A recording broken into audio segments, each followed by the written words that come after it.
अस्सलाम वालेकुम aspirants, welcome back.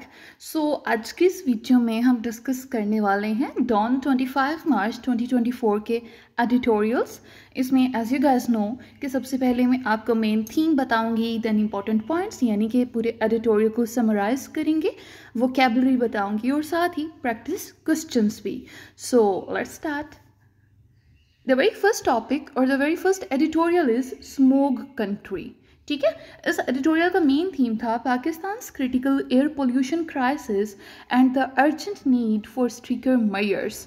यानी पाकिस्तान की जो एयर पोल्यूशन क्राइसिस हैं वो बहुत ही क्रिटिकल हो गए हैं ना, बहुत ज़्यादा जो है वो वर्स हो गए हैं। एक तो ये चीज़ थी और साथ ही साथ ये बात की गई है इस एडिटोरियल में कि हमें अर्जेंट नीड है कि इसकी स्ट्रिक्टर मेजर्स की, हमें कुछ स्ट्रिक्ट इकदाम लेने पड़ेंगे, कुछ बहुत अच्छे इकदाम लेने पड़ेंगे ताकि हम इस चीज़ को कंट्रोल कर सकें। फाइन, सो हम चलते हैं आगे और देखते हैं कि अब कौन कौन से मेजर्स जो हैं हम ले सकते हैं, या वोकैबुलरी को पहले देख लेते हैं। फाइन, सो यहाँ पे हमारे पास वोकैबुलरी है। The very first word is, जो ऑफ कोर्स नेम था, स्मोग। अब ये स्मोक क्या होता है? फोग सुना है, स्मोक का लफ्ज़ बहुत सुनते हैं, लेकिन इसका मतलब क्या है? A thick fog mixed with smoke, यानी स्मोक क्या है? फोग का और स्मोक का मिक्सचर है। जब ये दोनों चीज़ें मिल जाती हैं, ऐड हो जाती हैं, तो वो स्मोक बन जाता है, कॉजिंग ब्रीदिंग प्रॉब्लम्स। ज़्यादातर इससे ब्रीदिंग प्रॉब्लम्स होती हैं, यानी इससे सांस लेने में दुश्वारी होती है और ये वो सारी चीज़ें। ठीक है, उसके बाद लफ्ज़ है पोल्यूटेड। पोल्यूटेड क्या होता है? Containing harmful substances. ऐसी चीज़ जिसमें हार्मफुल सब्सटेंसेस और नुकसानदार चीज़ें हों, अशिया हों, सब्सटेंसेस हों, उनको पोल्यूटेड चीज़ कहेंगे। कि हम कह सकते हैं कि ये पोल्यूटेड एयर है, पोल्यूटेड वाटर है। ठीक है, इस वे में। उसके बाद है WHO। WHO की फुल फॉर्म है वर्ल्ड हेल्थ ऑर्गेनाइजेशन। अब ये है an international organisation concerned with public health, यानी पब्लिक हेल्थ से कंसर्न्ड है और ये health based basically international organisation है। देन एक वर्ड यूज हुआ था PM 2.5। अब ये क्या है? This is a fine particulate matter, a major air pollutant, यानी ये एयर पोल्यूटेंट है, एक मेजर एयर पोल्यूटेंट है जिसकी वजह से ये हवा में आलूदगी होती है। तो आलूदगी का एक मेन हिस्सा जो है वो हमारे पास PM 2.5 है। फाइन, नेक्स्ट देखते हैं माइक्रोग्राम्स पर क्यूबिक मीटर। यहाँ पे जी से पहले ऐसे माइक्रो का साइन भी आपको मिलेगा। ठीक है, तो इस तरह से, तो ये बेसिकली क्या है? It is a unit of measurement for air pollutant concentration. Air pollutant में कितनी कंसंट्रेशन है, यानी कितने पोल्यूटेंट्स हैं, क्या सीन है, हवा जो है वो कितनी आलूदा है, इसको मेजर करने के लिए जो यूनिट यूज़ होता है। आपको पता है फिजिक्स में जितनी भी चीज़ें हैं, सारी चीज़ों को मेजर करने के लिए कोई ना कोई यूनिट है, जैसे किलोमीटर, किलोग्राम एंड एक्सेट्रा। तो इसी तरह से इसका भी यूनिट है माइक्रोग्राम्स पर cubic metre. Then inversions, atmospheric conditions trapping pollutants near the ground. Inversion ऐसी एटमॉस्फेयर की कंडीशन होती है, माहौलियाती ऐसी कंडीशंस हैं जो कि क्या करती हैं? ट्रैप करती है। ट्रैप का मतलब होता है रोकना। ठीक है, एक जगह पे फंसा लेना। किसको फंसा रही हैं? पोल्यूटेंट्स को, वो जो आलूदा करने वाले मटीरियल्स हैं, सब्सटेंसेस हैं, उनको कहाँ फंसा रही हैं? नियर द ग्राउंड, ग्राउंड के पास ही जो है वो वहाँ पे उनको ट्रैप कर लेती हैं। Then there is brick kilns, traditional furnaces use for making bricks. यानी ब्रिक्स क्या होता है? ईंटें होती हैं। ईंटें बनाने के लिए जो फर्नेसेस यूज होते हैं, इन सिंपल लैंग्वेज जिनको हम भट्ठे बोलते हैं, ईंटों के भट्ठे, तो ये बेसिकली वो चीज़ है, ब्रिक किल्न्स।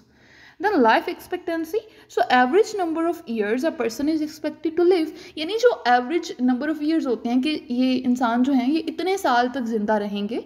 यानी जैसे कि पाकिस्तान की फॉर एग्जांपल हम कहें कि 60 साल एवरेज लाइफ एक्सपेक्टेंसी है, तो मतलब 60 साल के अमूमन जो है लोगों की उम्र होती है। सो ये होता है life expectancy. Then important points, यानी कि हम समराइज करते हैं पूरे एडिटोरियल को। तो सबसे पहले Pakistan ranks as the world's second most polluted country, यानी दुनिया का दूसरा सबसे बड़ा पोल्यूटेड आलूदा तरीन मुल्क है Pakistan, with PM 2.5 levels exceeding WHO guidelines by a dangerous margin. यानी जो WHO ने एक गाइडलाइन सेट की है कि PM 25 इतना यहाँ तक हो सकता है, ये उसको, उस लेवल को, उस गाइडलाइन को भी एक्सीड कर रहे हैं, डेंजरस लेवल तक बहुत ज़्यादा बढ़ गए हैं। Factors like winter inversions, crop burning, industrial emissions, brick kilns contribute significantly to the smoke problem. अब ये स्मोक प्रॉब्लम में इन्होंने कुछ फैक्टर्स बताए हैं कि जैसे ये विंटर इन्वर्जन है, विंटर में सर्दियों में क्या होता है कि एक जगह पे वो चीज़ें ट्रैप हो जाते हैं सारे पोल्यूटेंट्स, तो ये एक रीज़न है. क्रॉप बर्निंग है कि हम फसलों को जो जला दिया जाता है, ठीक है, जो भी रिमेनिंग वो बचता है फसलों की उसको सब कुछ जला देते हैं ना, कॉमन प्रैक्टिस है, तो ये एक रीज़न है. इंडस्ट्रियल एमिशंस, ये जो धुआं वगैरह निकलता है इंडस्ट्रीज से, वो एक बड़ी रीज़न है. और ब्रिक किल्न्स यानी जो भट्टे हैं ईंटों के, इनमें से जो धुआं क्योंकि बहुत ज़्यादा निकलता है, तो ये भी स्मोक का एक बेसिक फैक्टर है. Then current efforts to curb pollution, जो अभी एफर्ट कुछ कर रहे हैं पोल्यूशन को कर्ब करने के लिए, यानी उसको जड़ से उखाड़ने के लिए, उसे ख़त्म करने के लिए, जैसे कि बैन्स ऑन क्रॉप बर्निंग पे बैन लगा दिया है. पब्लिक ट्रांसपोर्ट इनिशिएटिव ले रहे हैं, लाइक इन अ सेंस कि देखो अब 10 लोग अगर सेपरेट गाड़ियों पे जा रहे हैं तो उन 10 गाड़ियों ने सेपरेटली जो है वो जो स्मोक है बेसिकली धुआं जो है वो उन सब ने खारिज करना है, कुछ ना कुछ एमिशन उन सब से होगी, तो बजाय उन 10 गाड़ियों के अगर एक ही गाड़ी पे सब जाएं तो it would be beneficent.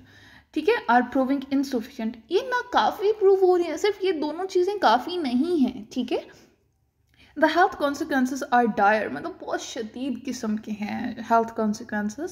The hazardous air estimated to shorten life expectancy by an alarming 4.4 years, यानी ये जो ख़राब हवा है, पोल्यूटेड हवा है, खतरों से भरी हुई, और जो रॉ मटेरियल्स और जो पोल्यूटेंट्स से भरी हुई जो हवा है, ये क्या कर रही है कि हमारी लाइफ एक्सपेक्टेंसी को भी इसने बहुत ज़्यादा कम कर दिया. कितना कम? तकरीबन एवरेज 4.4 ईयर्स इस लाइफ जो एक्सपेक्टेंसी है उसको कम किया है. यानी जहाँ पे बंदा 60 साल का जो है वो रह रहा था, जिंदा रह रहा था, अब जो है 56 पॉइंट समथिंग पे आ गया. So it's really alarming situation. अब यहाँ पे आपको मैं प्रैक्टिस क्वेश्चन दे रही हूँ. The editorial smoke country highlights Pakistan critical air pollution crisis. ठीक है, फॉर श्योर. अब यहाँ पे मैंने आज कुछ प्रैक्टिकल क्वेश्चंस दिए हैं, like as a potential assistant commissioner, like अगर आप एसी, ऑफ कोर्स सीएसएस कर रहे हो, एसी अगर भर्ती होते हो इन एन अर्बन डिस्ट्रिक्ट किसी भी जगह पे आप जो है एसी भर्ती हो जाते हो, what comprehensive strategy would you recommend to the government to effectively address this issue, यानी गवर्नमेंट को आप कौन सी स्ट्रेटजी देंगे, रिकमेंड करेंगे ताकि वो इस इशू को एड्रेस कर सकें. तो आज आपने इस क्वेश्चन को सॉल्व करते हुए एक एसी की तरह सोचना है. ठीक है, नेक्स्ट चलते हैं. Second one is taxing traders. The long-standing issue of a large segment of Pakistani traders evading taxes and the government's effort to bring them into the tax net. यानी यहाँ इसका मेन थीम ये है कि एक जो बहुत हमारा काफ़ी अरसे से एक इशू चल रहा है कि जो ट्रेडर्स हैं, जो काफ़ी बड़ा सेगमेंट है पाकिस्तानी ट्रेडर्स का, ताजरों का, वो क्या करते हैं कि टैक्स नहीं देते. इवेडिंग टैक्स यानी टैक्स से बच जाना, वो बच जाते हैं, किसी ना किसी तरह से निकल जाते हैं, नहीं दे रहे टैक्स. ठीक है. और इस पर गवर्नमेंट हमारी कौन सी एफर्ट्स कर रही है कि उन्हें टैक्स नेट में लाया जा सके, इसको डिस्कस किया गया. सबसे पहले हम वोकैबुलरी देखते हैं. The very first word is trader. ठीक है. अब ट्रेडर क्या होता है? Person involved in buying and selling goods, यानी ऐसा जो गुड्स का लेन देन कर रहा होता है, खुर्दनोश की अशिया का या किसी भी अशिया का लेन देन करने वाला इंसान ट्रेडर कहलाता है, यानी ताजर कहलाता है. Evasion, avoidance of a legal obligation, किसी भी लीगल ऑब्लिगेशन से बच जाना, कानूनी ऑब्लिगेशन जो है, जिम्मेदारी से बच जाना, हमारे पास इवेजन कहलाता है. खास तौर पे जैसे पेइंग टैक्सेस, टैक्स देने से निकल जाना. ठीक है. टैक्स नेट क्या होता है? The system for collecting taxes from individuals and businesses. Tax net basically एक सिस्टम है. कौन सा सिस्टम है? टैक्स कलेक्ट करने का. किससे? इंडिविजुअल्स और बिजनेसेस दोनों से. Then there is burden. burden कहते हैं बोझ को. A difficult or unpleasant responsibility, यानी ये होती तो रिस्पॉन्सिबिलिटी है, जिम्मेदारी होती है, लेकिन वो जिम्मेदारी एक तो मुश्किल होती है और दूसरी अनप्लेजेंट होती है, हमें वो नाखुशगवार होती है. Then the last word is inflation. General increase in prices leading to a fall in purchasing power of money. यानी जब अशिया जो हैं वो जो प्राइस होती है वो बढ़ जाती है. ठीक है. तो उसको इन्फ्लेशन कहते हैं, यानी महंगाई कहते हैं. ठीक है. और उसमें ऑफ कोर्स ये होता है कि मनी की जो है वो पावर कम हो जाती है. जहाँ पे 100 रुपये में कोई चीज़ मिल रही होती है, वहाँ पे हमें 1000 रुपये देना पड़ता है. ठीक है. I am just giving you an example. Next चलते हैं, समराइज करते हैं जरा एडिटोरियल को। The trade sector contribute significantly to the economy, यानी जो ट्रेड सेक्टर है ये इकोनॉमी में एक अहम किरदार अदा करता है, but pays minimal taxes compare to salaried individuals, यानी जो लोग सैलरी ले रहे हैं, जो किसी ना किसी के ऑफकोर्स काम कर रहे हैं, वो लोग जो हैं वो ज़्यादा टैक्सेस पे कर रहे हैं as compared to these traders, यानी अपने बिजनेस होने के बावजूद ये लोग टैक्सेस ठीक से पे नहीं करते। Successive governments have struggled to implement effective taxation for traders, यानी गवर्नमेंट जो है वो कोशिश करती रहती है कि कोई अच्छे मेयर्स लेके आए टैक्सेशन के लिए, ठीक है, ताकि ये ट्रेडर्स को भी जो है इस टैक्स नेट में लाया जा सके। Often facing resistance from powerful trade associations, यानी जो पावरफुल ट्रेड एसोसिएशंस हैं, ताजरों की जो कंपनीज हैं, वो इस चीज़ को रेजिस्ट करती हैं, इस चीज़ से इनकार करती हैं।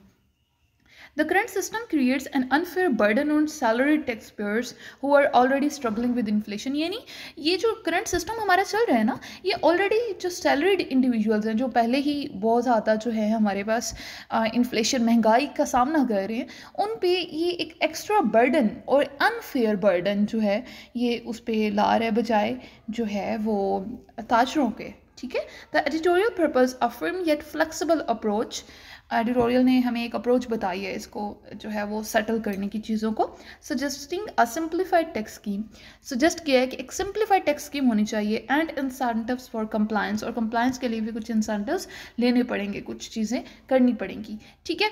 अब बात करती है प्रैक्टिस क्वेश्चन की। The editorial taxing traders discusses the challenge of tax evasion by a large segment of Pakistani traders, ठीक है, सिंपल बात होगी। अब मेन क्वेश्चन यहाँ से शुरू हुआ है। As a potential commissioner of the federal board of revenue, यानी FBR में अगर आप कल को भर्ती होती हैं, how would you design a new tax collection strategy to ensure a fairer and more sustainable tax system, यानी अब यहाँ पे आपने एज एन FBR जो है पर्सन आपने सोचना है, और सोचना क्या है, बताना है कि आप कौन सी स्ट्रेटजी जो है वो इम्प्लीमेंट करेंगे ताकि टैक्स कलेक्शन हो सके और बहुत फेयर किस्म की हो सके, और जो टैक्स है बहुत ही अच्छा सिस्टम उसका बन सके, सस्टेनेबल सिस्टम बन सके। फाइन, अब चलते हैं हमारे लास्ट एडिटोरियल की तरफ, जो कि है IHK political curbs.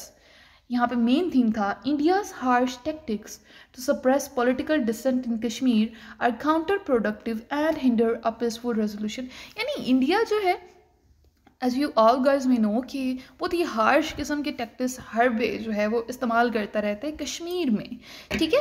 IHK basically Indian held Kashmir ही है ना, तो कश्मीर में वो जो हरबे इस्तेमाल करता रहता है वो उनका नुकसान है, और उनकी वजह से अब तक जो है वो एक बहुत बड़ी रुकावट के तौर पे सामने आ रहे हैं, किस चीज़ में, पीसफुल रेजोल्यूशन, ठीक है।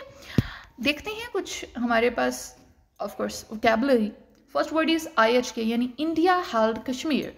It is a disputed territory claimed by both India and Pakistan, यानी ये वो हिस्सा है जो पाकिस्तान और इंडिया दोनों क्लेम करते हैं, लेकिन इंडिया हेल्ड से शो हो रहा है कि उस पर कब्जा इंडिया का है।